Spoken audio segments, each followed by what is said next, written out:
नमस्कार दोस्तों, स्वागत है आपका एचडी आईएएस परिवार में। दोस्तों, जैसा आप जानते हैं कि एचडी मेंस प्रोग्राम जो है वो चलाया जा रहा है, जिसके अंदर हम एक क्लास के अंदर 2 क्वेश्चंस कवर कराते हैं और इसी माध्यम से जो है हम प्रत्येक सब्जेक्ट को क्वेश्चन आंसर के हिसाब से जो है वो कवर करा रहे हैं। यदि आप आईएएस की तैयारी कर रहे हैं तो जैसे कि जीएस 1 है, 2 है, 3 है, 4 है, वहां से प्रत्येक सब्जेक्ट के एक क्लास के अंदर क्वेश्चन लिए जाते हैं और इसी तरीके से हम प्रत्येक टॉपिक को और प्रत्येक सब्जेक्ट को जो है वो कवर करा रहे हैं। आज हम जीएस 4 पे बात करने वाले हैं, उसके कुछ इंपॉर्टेंट क्वेश्चंस पे बात करने वाले हैं जो कि 2023 के अंदर आए हैं, पूछे गए हैं यूपीएससी के अंदर। तो वो इंपॉर्टेंट है। कैसे क्वेश्चन आता है, एक तो हमें यहां से ये जानकारी मिल जाएगी कि हाँ क्वेश्चन कैसे पूछे जाते हैं और उनको हमें कैसे लिख लेना चाहिए, कितने तरीके से हम लिख सकते हैं, वो सब जानकारी यहां पर जो है हम आप लोग के साथ डिस्कस करेंगे कि उनको हमें कैसा लिखना चाहिए, कैसे उनकी शुरुआत करनी चाहिए, है ना, कौन कौन से पॉइंटों का इस्तेमाल करते हुए अपनी बातों को रखना चाहिए और निष्कर्ष जो है वो कैसा लिखना चाहिए। अब क्योंकि ये पीवाईक्यू है तो हमारे लिए इंपॉर्टेंट हो जाता है, क्योंकि हमें ये जानकारी ये देता है कि हाँ प्रीवियस ईयर के अंदर क्वेश्चन आया है तो इंपॉर्टेंट तो है, क्वेश्चन कैसे पूछा गया है ये भी जानकारी हमें मिल रही है। अब उसको कैसे लिख सकते हैं और फ्यूचर के अंदर जो है जब हम टॉपिक को कवर कर रहे हैं वहां से क्वेश्चन कैसे आ सकते हैं ये भी जानकारी हमें देता है। तो आइए शुरुआत करते हैं। क्वेश्चन क्या है? सामाजिक पूंजी की व्याख्या कीजिए और यह सुशासन में वृद्धि कैसे करती है, ये क्वेश्चन आया है। दूसरा क्वेश्चन क्या है कि गुरु नानक की प्रमुख शिक्षाएं क्या थी और समकालीन दुनिया में उनके जो है प्रासंगिकता की व्याख्या हमें करनी है, उसकी व्याख्या कीजिए। तो दोनों क्वेश्चन पे जो है हम बात करने वाले हैं कि इनको हमें कैसे, पहले क्वेश्चन को कैसे समझना चाहिए कि वो हमसे क्या जानकारी चाहता है और कैसे चाहता है, कैसे हमें अपने पॉइंट को लिखना चाहिए और कौन कौन से पॉइंटों का इस्तेमाल करते हैं इसका आंसर हम दे सकते हैं। तो आइए शुरुआत करते हैं। पहला क्वेश्चन है कि सामाजिक पूंजी की व्याख्या कीजिए, यानी कि पॉइंट क्या है, वो वर्ड क्या है? वर्ड है सामाजिक पूंजी, उसके बारे में हमें बात करनी है। उसी को ध्यान में रखते हुए जो है हम पृष्ठभूमि लिखेंगे। अब यहां से हम 2 तरीके हो सकते हैं, है ना, क्वेश्चन को समझते हैं और फिर हम उसको कैसे लिख सकते हैं पहले ही जो है ये देख लेंगे। एग्जाम में भी आपको यही करना है, क्वेश्चन को देखना है, एक स्ट्रक्चर बनाना है कि पहले हम क्वेश्चन को अच्छे समझ जाएं कि वो हमसे एक्चुअल में क्या चाहता है। वो किसी भी जीएस का हो, जीएस 1 का हो, 2 का हो, यदि आप स्टेट पीसीएस की तैयारी कर रहे हैं तो किसी भी सब्जेक्ट का हो, हार्ड क्वेश्चन है, नॉर्मल डायरेक्ट पूछा गया है, उस तरीके की चीजों को देखते हैं। यानी कि उसको हम अच्छे से समझते हैं कि वो एक्चुअल में हमसे क्या चाहता है और जो जो पॉइंट के बारे में हमसे कह रहा है कि इस पे बात कीजिए, इस पे पॉइंट दीजिए, अपना आंसर दीजिए, वो किस अनुपात में लिखना है। अनुपात का मतलब देखिए, काफी बार क्वेश्चन जो है कुछ हिस्सों में डिवाइड करे जाते हैं कि हाँ वो हमसे 4 बातों पर चीजें चाह रहा है, मगर उसने ये भी डिसाइड किया है कि मैं किन किन पॉइंटों पे अधिक और किन पॉइंटों पे कम बात करूं। काफी बार क्वेश्चन इस तरीके से पूछे जाते हैं, तो हमें ध्यान देना होता है कि हाँ वो हमसे क्या जानना चाहता है और किस अनुपात में जानना चाहता है।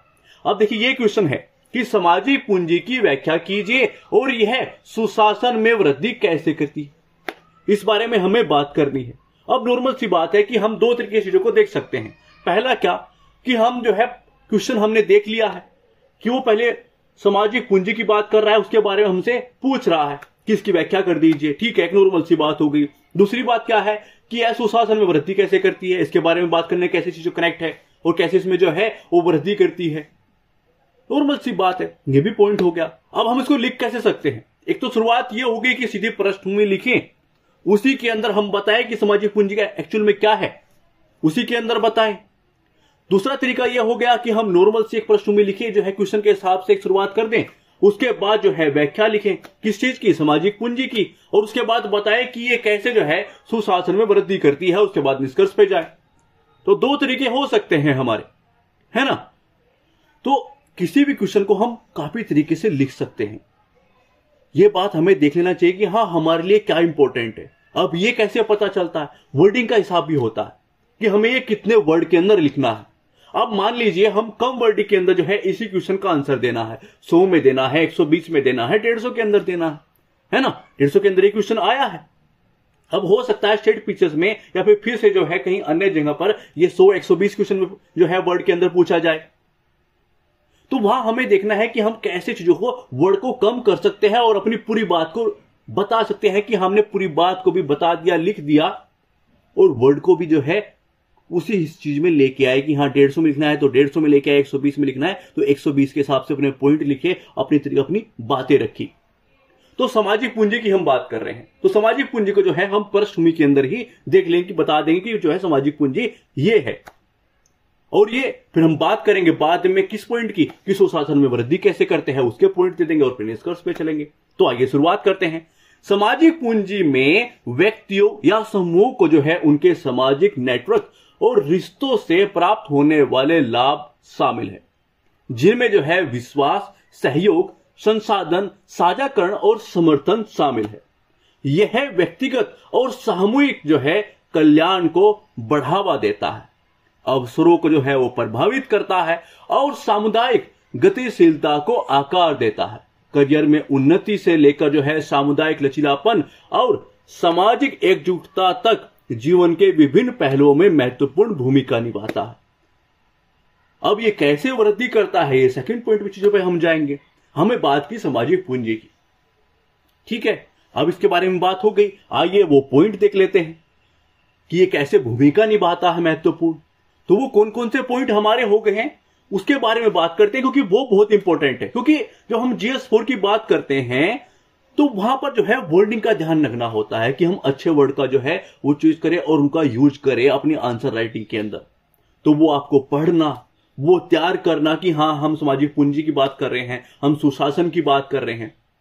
क्या होता है कि हम अलग तरीके से जो है स्टडी कर रहे होते हैं और एग्जाम कुछ अलग ही हमसे चाहता, क्योंकि हम देखते हैं अन्य तरीके की चीजें। हम किसी भी जो है सोशल मीडिया पे जाते हैं और वहां पर कुछ चीजें देखते हैं और हमें लगता है कि यही है, फिर क्यों लाखों लोग बाहर हो जाते हैं और कुछ हजार लोग जो है कंपटीटर वो हैं जो 10-15 हजार के अंदर जा रहे हैं। वो कंपटीशन है, 20-25 हजार तक भी कंपटीशन है। कुछ वजह से जो है प्रीलिम्स रह जाता है, मगर है कंपटीशन में वो कुछ लोग उससे भी बाहर हैं, उनको समझ ही नहीं आता कि क्या चल रहा है, प्रीलिम्स में क्या चल रहा है। मेंस में क्वेश्चन सामने आता है तो बौखला जाते हैं कि क्या लिखूं, कैसे लिखूं। एक क्वेश्चन का आंसर 15 मिनट में, 20 मिनट में देंगे, इतना आगे चले जाते हैं। क्यों? क्योंकि वर्ड ही तैयार नहीं है, वर्ड ही तैयार नहीं है उनके। सुशासन क्या होता है पता नहीं, सामाजिक पूंजी क्या है मुझे नहीं पता, तो आंसर कैसे दोगे? बात है कि आंसर कैसे दोगे उस चीज के बारे में आप, ये हमें देखना चाहिए कि हम तैयारी किस हिसाब से कर रहे हैं। सोशल मीडिया पे, यूट्यूब पे जब आप तैयारी करने के लिए आते हो, जिन वीडियोस को आप देखते हो कि हाँ हाई लेवल की व्यूज है या फिर कुछ भी है, ये टीचर्स पढ़ा रहे हैं, मजा ले रहे हैं, वो जानते हैं आपके माइंडसेट को। जैसे यूपीएससी जानता है, स्टेट पीसीएस जानता है, ऐसे वो टीचर्स, वो संस्थाएं भी जानती हैं कि आप किन चीजों में मजा लेते हो, एंजॉय करते हो। आपको बस वही देखना है। और हिंदी माध्यम में स्पेशल चीजें यही होती हैं कि नाच गाना देखना है इंस्टाग्राम पे, या फिर कुछ अन्य चीजें देखनी है, पढ़ाई में भी कुछ मस्ती वाली चीजें देखनी है, वहां पर ये हो गया, ये देखना है। वहां से क्वेश्चन आएगा तो आंसर नहीं दे पाओगे। वो भी जानते हैं, वो इसलिए ही उन चीजों पे काम करते हैं यूट्यूब पे आके, और फिर कोर्स बेचे जाते हैं। वहां पर चीजें अन्य तरीके की चीजें चलती हैं, वहां पर आपको अन्य चीजें बताई जाती हैं, यूट्यूब पे अन्य चीजें पेश की जाती हैं। आपको लगता है कि यही पढ़ाई है, मार खा रहे हैं आप लोग। और प्लीज जितनी जल्दी सुधर जाओगे, आपका टाइम बचेगा, सही जगह पे जाओगे और फिर वहां से सिलेक्शन की जो राह है वो आसान बनाओगे अपने लिए। तो आइए वो पॉइंट देख लेते हैं कि वो कौन से पॉइंट हैं जो हम इसमें दे सकते हैं। जांच और संतुलन को मजबूत करता है। विभिन्न सामाजिक दरारों में जो है फैले क्रॉस कटिंग नेटवर्क बहुलवाद और शक्ति संतुलन को जो है वो बढ़ावा देते हैं। यह जो है स्वस्थ लोकतांत्रिक विचार विमर्श और राज्य सत्ता पर जो है अंकुश लगाने में सक्षम बनाता है। समावेशी विकास की बात हम कर सकते हैं कि उसको बढ़ावा देता है। ये हमारा पॉइंट हो सकता है कि समता मूलक विकास के लिए जो है समूह की सीमाओं से परे सामाजिक पूंजी को बांटना महत्वपूर्ण है और यह आवश्यक सेवाओं, अवसरों और सहायता नेटवर्क तक व्यापक पहुंच को जो है वो सक्षम बनाता है। विश्वास और सहयोग जो है ये हमारा अगला पॉइंट हो सकता है कि इसके बारे में हम बात कर सकते हैं कि सामाजिक पूंजी नागरिकों और सरकारी संस्थाओं के बीच जो है विश्वास को बढ़ावा देती है, जो सहयोग, अनुपालन और नीति कार्यान्वयन को जो है बढ़ाती है और उस सामाजिक पूंजी के साथ नागरिकों द्वारा करों का भुगतान करने, नियमों का पालन करने और शासन में भाग लेने की अधिक संभावना होती है। इससे राज्य के लिए निगरानी और प्रवर्तन की लागत कम हो जाती है। कुछ अन्य पॉइंट भी हम दे सकते हैं कि सूचना में प्रवाह में सुधार हो सकता है, कि सामाजिक पूंजी द्वारा जो है पोषित नेटवर्क महत्वपूर्ण बाजार और सामाजिक जानकारी के प्रवाह को सुविधाजनक बनाते हैं, जिससे जो है सामाजिक आर्थिक परिणामों में सुधार होता है। उदाहरण की बात हम कर सकते हैं कि देखिए, जब हम उदाहरण देते हैं, कोई प्रमाण देते हैं, तो आपके आंसर के अंदर ये चीजें झलकती हैं कि हाँ, ये जो बंदा बातें बोल रहा है, मैं ये चीजें आपको बार बार बताता हूं कि अपना कोई पॉइंट दें तो उसके बारे में अच्छे से बताएं कि हाँ ये बात है और ये मेरा एग्जाम्पल है। कि पेशेवर और व्यावसायिक संगठन नीति निर्माताओं को मुद्दों के बारे में प्रभावी ढंग से बता सकते हैं। नागरिक भागीदारी बढ़ती है। यह हमारा एक पॉइंट हो सकता है कि उच्च स्तर की स्वैच्छिकता और परोपकार के साथ नागरिक के रूप में जो है संलग्न समाज और सार्वजनिक जरूरतों और मांगों को बेहतर ढंग से व्यक्त करता है। सार्वजनिक मामलों में नागरिकों की अधिक समावेशी भागीदारी भी जो है उत्तरदायी और जवाबदेह शासन को बढ़ावा देती है। ये पॉइंट हम जो है इसका आंसर देने में यूज कर सकते हैं। यदि आप दूसरे तरीके से आंसर लिखना चाहे कि हाँ हमने एक या दो लाइन के अंदर पृष्ठभूमि को देखा, कि बताया कि हाँ ये हमारी पृष्ठभूमि है और फिर हम व्याख्या जो है वो बाद में देंगे, तो आप प्रयास कीजिएगा कि अपने द्वारा, यानी कि हाँ इसकी व्याख्या के बारे में ये पॉइंट है, ये ऐसा होता है। प्रयास कीजिएगा कि किसी न किसी के नाम का यूज करे कि हाँ इसके बारे में इन्होंने इस तरह की बातें बोली है, ये व्याख्या दी है, इसके बारे में ये कहते हैं कि सामाजिक पूंजी का मतलब ये है। आपके द्वारा नहीं, जिनके बारे में नाम चलता है जिनका, क्योंकि आपको तो वो नहीं जानते, है ना, कि आप वहां पर व्याख्याकार बने हुए हैं। तो किसी के द्वारा की गई व्याख्या और उनका नाम जो है स्पष्ट रूप से आप लिख दे कि हाँ इनके द्वारा मैं बात कर रहा हूं और ये इन्होंने बोला है इसके बारे में। ठीक है, आगे बढ़ते हैं। अब जो बात करते हैं निष्कर्ष के ऊपर। निष्कर्ष में हम कैसे दे सकते हैं कि सुशासन, विश्वास, सहयोग, नागरिक सहभागिता एवं सामूहिक कार्रवाई को बढ़ावा देने हेतु सामाजिक पूंजी की महत्वपूर्ण भूमिका होती है। इसके मूल्य को पहचानते हुए लोकतांत्रिक संस्थाओं में सामाजिक कल्याण को बढ़ाने के उद्देश्य से सामाजिक पूंजी को बढ़ावा देना चाहिए। हमेशा जब भी निष्कर्ष लिखे किसी भी क्वेश्चन का, तो प्रयास कीजिएगा कि वो पॉजिटिव हो सकता है कि निगेटिव तरीके क्वेश्चन हो, तो उसमें हम बातें करेंगे हाँ ये हो रहा है, ऐसा कुछ है, ऐसा चीजें हैं, मगर बाद में लाइन करें कि हाँ सरकार को इस चीज पे ध्यान देना चाहिए जिससे ये हो सकता है, ऐसी चीजों को सुधार किया जा सकता है। ऐसा अपना पॉजिटिव जो है हमेशा निष्कर्ष लिखने का प्रयास हमें करना है। दूसरा क्वेश्चन क्या है कि गुरु नानक की प्रमुख शिक्षाएं क्या थी? सिंपल सी बात है। और समकालीन यानी कि वर्तमान में दुनिया में उनकी जो प्रासंगिकता की व्याख्या कीजिए, यानी कि वर्तमान में उन शिक्षाओं से हम जो है आज भी चीजें कनेक्ट होती हैं और कैसे हो सकती है। तो हम इसको भी दो तरीके से लिखा जा सकता है कि नॉर्मल पृष्ठभूमि हम लिखेंगे, जैसा क्वेश्चन पूछा गया है उसके बारे में शुरुआत करेंगे। ठीक हो गई शुरुआत। उसके बाद दो तरीके हैं इसको लिखने के, दो तरीके से लोग लिख सकते हैं। डिवाइड कर दें क्या, कि पहले हम बताएं कि गुरु नानक की वो प्रमुख शिक्षाएं क्या क्या क्या क्या है, ये शिक्षाएं हैं, और फिर हम बात करें कि हाँ ये उनकी प्रासंगिकता है, इसके बारे में हम बात करें कि हाँ यहां पर चीजें कनेक्ट हो रही हैं और ऐसे ऐसे वर्तमान में ये चीजें हैं। या फिर हम बात करेंगे कि हम प्रमुख शिक्षा की बात करेंगे और फिर हम बात करेंगे कि प्रासंगिकता क्या है, वहीं पर ही हम जिक्र करते हैं उसका। तो दो तरीके से चीजें लिखी जा सकती हैं कि हम इनको डिवाइड करते हैं, पृष्ठभूमि लिखें, उसके बाद प्रमुख शिक्षा के बारे में बात करें और समकालीन चीजों में जहां कहां पर चीजें कनेक्ट हो रही हैं उसके बारे में हम बात करें, या फिर वहीं पर चीजें कनेक्ट करें कि हाँ ये शिक्षा है और ये है। तो कई तरीके की चीजें लिखी जाती हैं। हम बात करेंगे वहां पर शिक्षा के बारे में जिक्र करेंगे और वो वर्तमान में कैसे चीजों के बारे में महत्वपूर्ण है, कहां पर चीजें कनेक्ट हो रही है, कैसे सुधार ला सकती है, उसके बारे में हम बात करेंगे। तो आइए शुरुआत करते हैं। सिख धर्म के संस्थापक गुरु नानक जो है 15वीं सदी के अंत और 16वीं सदी की शुरुआत में भारतीय उपमहाद्वीप में रह रहे। वह समय सामाजिक असमानताओं और धार्मिक विभाजन और आध्यात्मिक अर्थ की खोज की विशेषता थी। उनकी शिक्षाएं जो है अपने युग में प्रभावशाली थी और आधुनिक दुनिया में गहरी प्रासंगिकता बरकरार रखती हैं। तो यानी कि चीजें कनेक्ट हो गई। कहां पर कनेक्ट हुई? अगले पॉइंट जिसके बारे में हम बात करने वाले हैं उनकी प्रमुख शिक्षाओं के बारे में, और वो प्रमुख शिक्षाएं वर्तमान में कहां किस तरह से चीजों कनेक्ट हो रही हैं उसके बारे में हम बात अब करने वाले हैं। तो वो कौन कौन से पॉइंट हम दे सकते हैं उसके बारे में जिक्र करेंगे।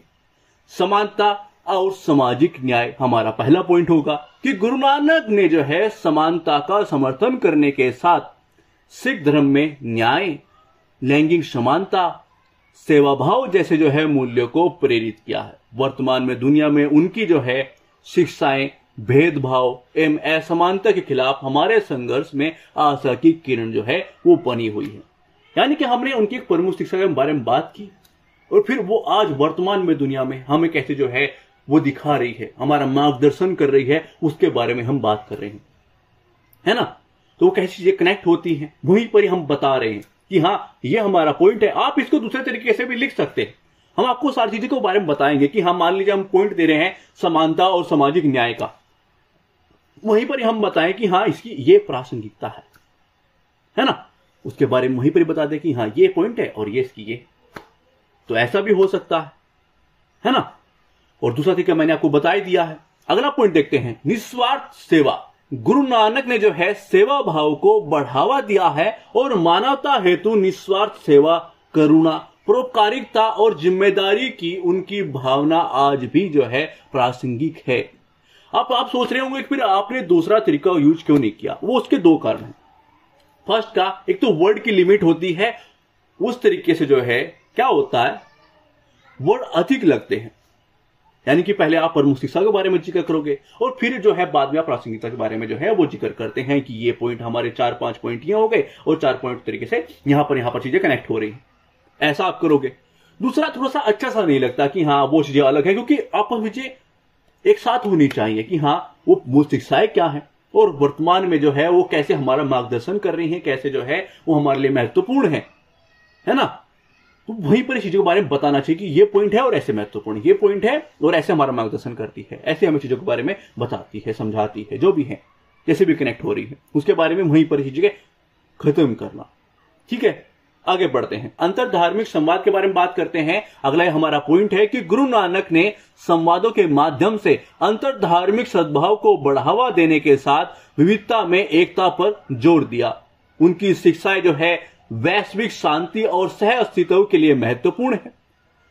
अगला पॉइंट है कि अनुष्ठानों और अंधविश्वासों को अस्वीकार करना। यानी गुरु नानक ने आधारहीन अनुष्ठानों और अंधविश्वासों को खारिज करने के साथ ईश्वर की प्रत्यक्ष भक्ति पर जो है वो बल दिया और आज इसकी बहुत ज्यादा जरूरत है। ठीक है, अगला पॉइंट क्या है, एक ईश्वर। गुरु नानक ने कई देवताओं की धारणाओं को खारिज करते हुए एक सार्वभौमिक ईश्वर की सत्ता पर बल दिया। धार्मिक सहिष्णुता और एकता को बढ़ावा देने वाला यह एक ईश्वरवादी सिद्धांत धार्मिक विविधता और संघर्षों की दुनिया में महत्वपूर्ण है कि हाँ आज इस चीजों के बारे में हम बात करें कि सब चीजें सेम ही हैं, एक ही हैं। ये लड़ाई झगड़ा या आपस में विवाद, ये संघर्ष ये कम हो सके, है ना। तो यहां पर चीजें कनेक्ट हो रही हैं। अब बात करते हैं हम निष्कर्ष की।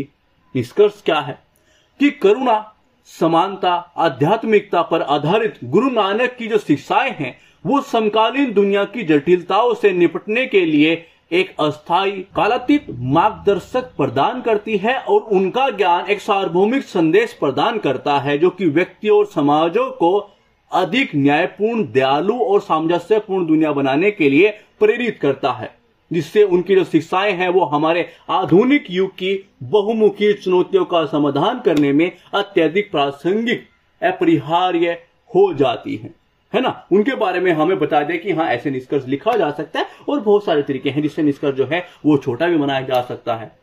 बहुत सारे तरीके हैं, वो आपको सीखने होंगे, हम आपको बार बार चीजों के बारे में बताएंगे। अब चीजें आती हैं कि आप देखिए क्लासेज आने वाली हैं, हम क्या करने वाले हैं कि बहुत सारे क्वेश्चन जो है लेने वाले हैं और आपके सब्जेक्ट को कवर करने वाले हैं, क्योंकि प्रीलिम्स के एग्जाम आने वाले हैं, यूपी पीसीएस का एग्जाम है, एमपी पीसीएस का यानी कि कुछ स्टेट पीसीएस का एग्जाम है और मई के अंदर जो है आईएएस का एग्जाम है। तो उन सबको ध्यान में रखते हुए कि आपके जो है प्रैक्टिस कराई जाए और उस तरह के क्विज के माध्यम से आपके पूरे सब्जेक्ट को कवर कराया जाए, तो उनको ध्यान में रखते हुए प्रत्येक सब्जेक्ट पे हम 1000 प्लस जो है वो क्वेश्चन लेके आने वाले हैं। आपको क्लास जो है वो प्रोवाइड होगी, एक क्लास के अंदर ही आपको 1000 क्वेश्चन मिलेंगे और आपका पूरा सब्जेक्ट जो है वो खत्म हो जाएगा। अच्छे से आप कवर हो जाएगी, प्रैक्टिस हो जाएगी और आपको समझ में आ जाएगा क्वेश्चन कैसे पूछा जा रहा है। वहां से प्रैक्टिस भी होगी और आपके पूरे सब्जेक्ट को जो है वो कवर भी हो जाएगा। वहां से आपको बहुत कुछ मिलने वाला है, अच्छी चीजें, सब चीज कवर हो जाएगी। और कुछ कमेंट हमें प्राप्त हुए थे कि 2025 के लिए जो हमें कमेंट प्राप्त हुए थे, देखिए आप वो चीजें चाहते हैं कि हम कोर्स लेके आए, हमें प्रॉब्लम नहीं है, हमें पहले भी ये बात बोली थी, हमें प्रॉब्लम नहीं है कोर्स लेके आने में, यूट्यूब पे जो है पढ़ाने के लिए हम लेके आ सकते हैं। फिर आप खुद ये डिसाइड कीजिएगा कि आपके लिए क्या इंपॉर्टेंट है। जो हम क्लास आपको प्रोवाइड कराते हैं वो इंपॉर्टेंट है, अन्य चीजें इंपॉर्टेंट है, क्योंकि जिस तरह की चीजें आप भी ये चाहेंगे कि हम जब कोर्स लेके आए आप लोग के लिए मेहनत करें और एक अच्छा कोर्स जिससे आप सिलेक्शन दिला सके। आपको वो सब चीजें कवर करना, मेंस प्रीलिम्स सब कवर करना, ताकि एक सिलेक्शन तो हो, एक अच्छी रैंक भी प्राप्त हो। वो कोर्स आपको प्रोवाइड कराना, यूट्यूब पे हम फ्री में चीजें पढ़ाएंगे, हमें कोई प्रॉब्लम नहीं है। मगर हमें ये तो लगे कि हाँ, जो चीज जिस उद्देश्य के लिए, जिस पर्पस के लिए जो है हम जिसको देखते हुए कि हाँ हम कोर्स प्रोवाइड करा रहे हैं, आप लोगों को दे रहे हैं, वो हो भी रहा है, वो वहां तक पहुंच पा रहा है। तो हम आपको ये बोलते हैं कि आप 1000 लोग भी हमारे साथ मिलकर काम करें, हम आपको वो चीजें प्रोवाइड कराएं, तो कम से कम 1000 लोगों तक चीजें पहुंचे। और यदि आप वो चीज पहुंचा सकते हो कि हाँ 1000 लोग जो है उस कोर्स के पढ़ेंगे, तो हम वो कोर्स लेके आ जाएंगे। मगर मिनिमम कम से कम 1000 लोग तो चाहिए कि हाँ 1000 लोग हमारे साथ जो है स्टडी कर रहे हैं, हम आपको चीजें प्रोवाइड करा रहे हैं, तो उनको 1000 लोग जो है वहां से पढ़ाई कर रहे हैं। ये तो कुछ नहीं होता, मिनिमम होता है। आप भी जानते हैं, आप सोशल मीडिया पे रहते हैं, वीडियोस देखते होंगे। अन्य चीजों को छोड़ के प्लीज, जब आए हो, इतना बड़ा टारगेट लिया है कि हाँ मुझे आईएएस करना है या स्टेट पीसीएस करना है, तो फिर उसी हिसाब से तैयारी भी करो। वो चाहते हो कि हम आप लोगों की चीजें कवर कराएं, क्योंकि आपके पास उस तरीके की आर्थिक स्थिति नहीं है, तो हम ये चीज करा सकते हैं। तो प्लीज आप बस इतना कर दीजिएगा, जब भी आपको लगे कि हाँ वो चीज हम कर सकते हैं, ये चीज लेके आ सकते हैं, आप हमारा साथ दीजिए कि हाँ हम वहां तक पहुंच पाए, इतने लोगों तक हम पहुंच पाए। मिनिमम 1000, कोई प्रॉब्लम नहीं है। 1000 पे हम अपना कोर्स स्टार्ट कर देंगे। आपको यूपीएससी स्टेट जो है पीसीएस लेवल तक का, आईएएस लेवल का हम कोर्स प्रोवाइड कराएंगे आपको, वहां से आप आईएएस निकाल सकते हैं। और यदि आप ये कर सकते हैं तो कोर्स स्टार्ट हो जाएगा। थैंक्स फॉर वॉचिंग, धन्यवाद।